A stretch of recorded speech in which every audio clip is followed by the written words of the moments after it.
What does living in the present actually means? It's a question we kind of ask ourselves today a lot. As a designer, thank you. As a designer, let me see if, yeah, that's the right slide, okay. As a designer, I say that living in the present means having a lifestyle that is according to the period of time you were born in.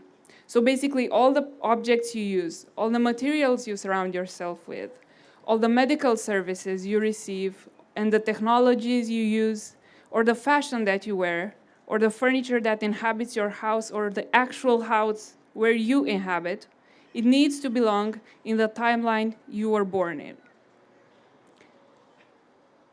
What does that actually mean more specific? How does that translate to your everyday to-day life choices? Well, imagine this situation. You're the unfortunate situation of having an illness.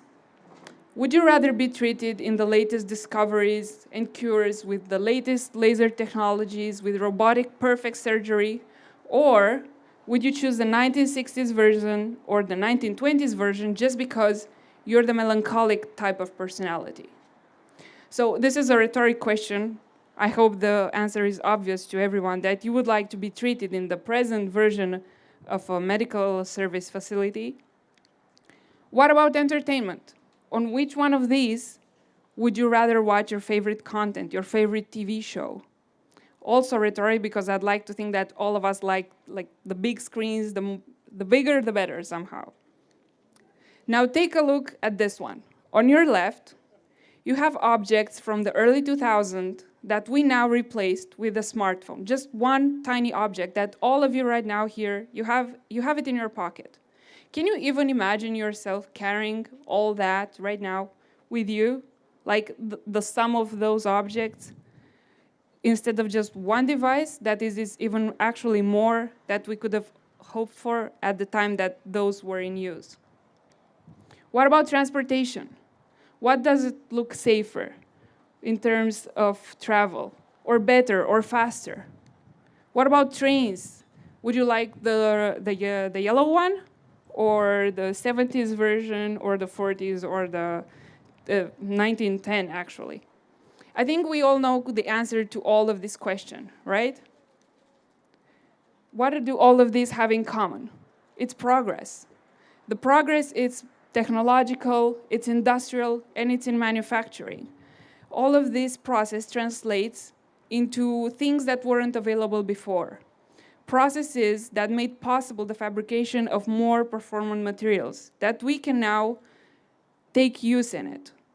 New ways of shaping these materials into new objects with new types of destinations that all belong in the now, in the decade we're living right now. Just being here in the last decade with all these things that we can experience, you have to realize that we're actually the first ones ever that lived on this planet to actually get to experience all this. It's a unique gift of being in the now. So from casted polymers to 3D printed or rotomolded chairs and plastic to LED lighting replacing the light bulbs, or the plasma and LED screens that replace the tube, all of these, they make us a better experience of our everyday, day-to-day life and our day-to-day objects that we use. They translate into better designs and overall a better life in the now. But how exactly does that translate into your everyday life choices? Maybe the automotive industry seemed like an obvious choice. Maybe the medical services also seem like an obvious choice. Also smartphones, laptops. But what about the other things that are part of your day-to-day existence that we take for granted?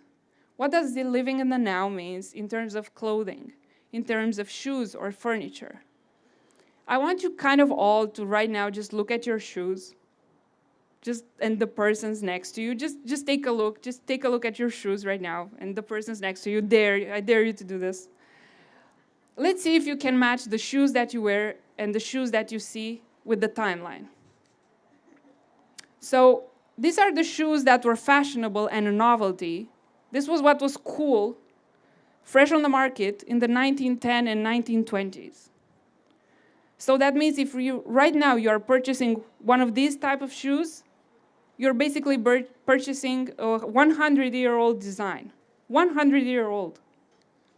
This was what was fashionable in the 30s and the 40s. This was cool in the 30s and the 40s. This was what was cool in the 50s and the 60s. These are the shoes that hit the shelf in the 70s. If you are wearing right now one of these things, you're basically wearing things that were cool in the 70s. This was the time the Velcro was invented, and it got widely used. The laser cut made it through to the shoes and into the fashion industry, and also the idea of rubber soles. These are the 90s and the 2000s, and this is what the now looks like. Shoes that support your plantar fascia, shoes that have performance comparative to the ones used in high-endurance sports with elastical, durable materials and anatomical shapes. So this is fashion.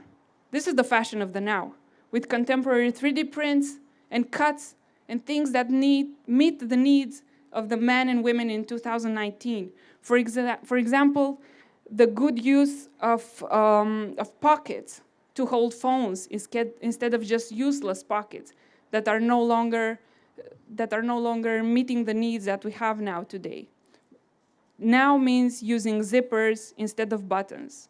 Buttons are relics of the past. Means using Velcros instead of those buttons. And new tech materials, for example, the ones that reflect sun rays so you don't get sunburn, or the ones that absorb sweat and lets the skin breathe. Clothes that are made to not wrinkle easily. Clothes that dry out fast after washing them.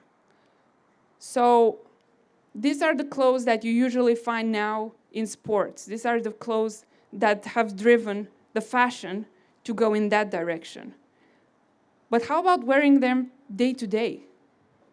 Let's jump to furniture and travel through time a little bit to see where certain styles belong, when were they fashionable, when were they a novelty.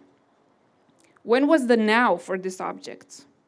Well, shockingly, it was the 1700s up to the 1800s.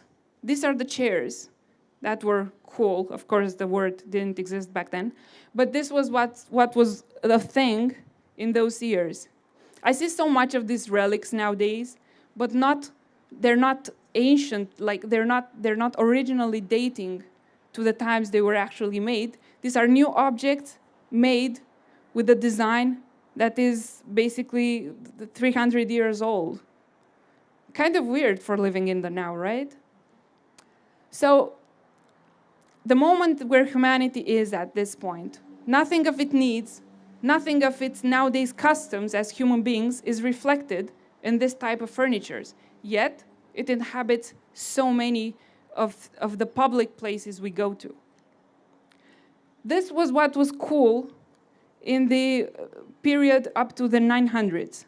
We developed, back at that time, mankind developed wood bending technique, and we incorporated that into chairs for the first time ever. Also in the 1920s and 1930s, it was the coolest thing back then was the iron. That was suddenly a thing that we could shape as mankind, and we could make it into tubes that were hollow. So we made those chairs. These were the 1940s and the 1950s. It means that plywood was invented and fiberglass molds were now a thing we can do. Never seen before. This was something that was the first time done back in the 1940s. Shockingly, this was the 1960s. It was the first time a product was made by injection molding. The one on the left, it's injected plastic, and the one on the right, it's fiberglass technique who are being more and more refined. This was the 1980s.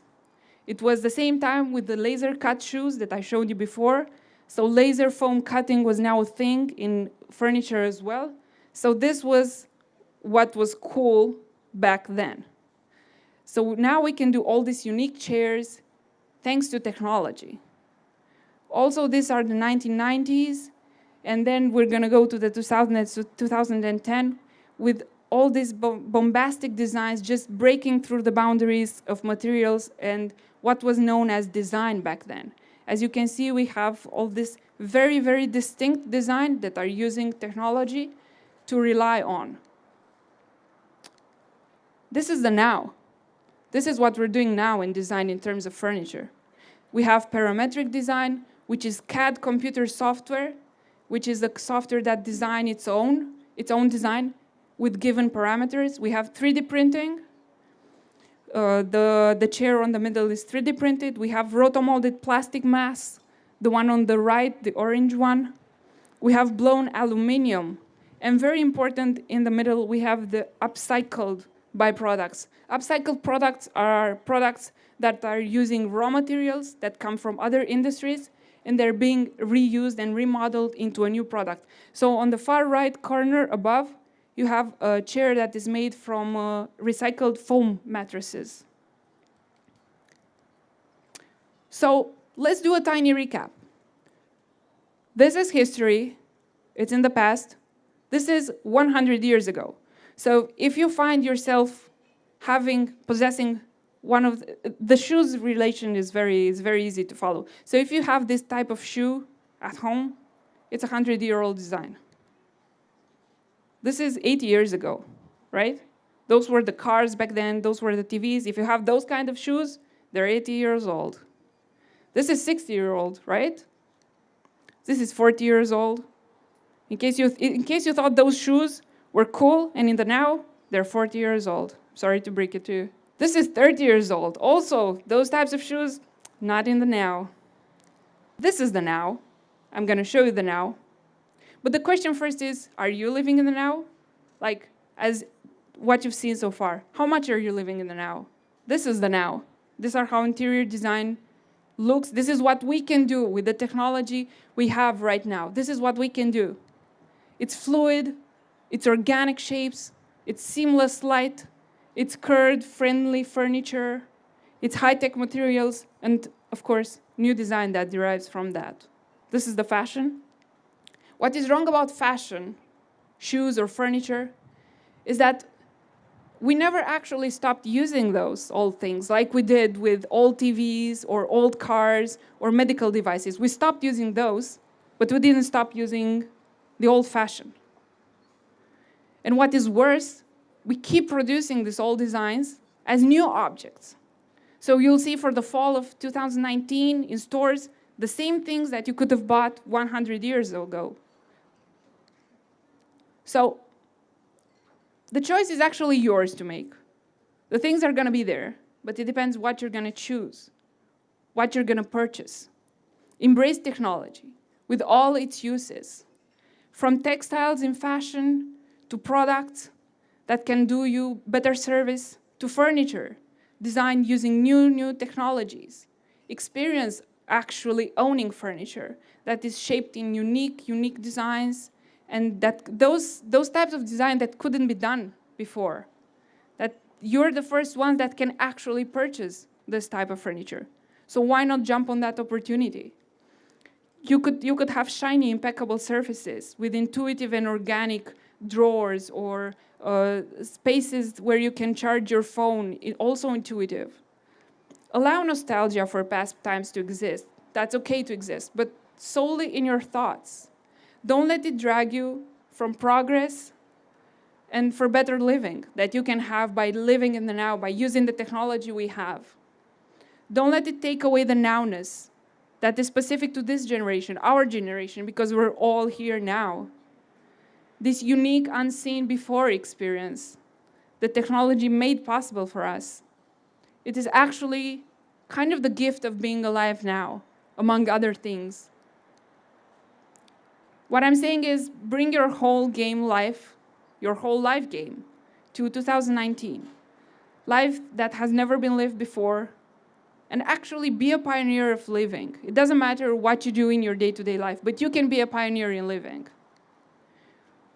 So what I want to say to you, when you leave today, this event, or after you watch this video, I want you to reevaluate some of the choices that you make, the products that you use, the things that you buy. Ask yourself, do they really, really belong in the decade that we're living now? Thank you.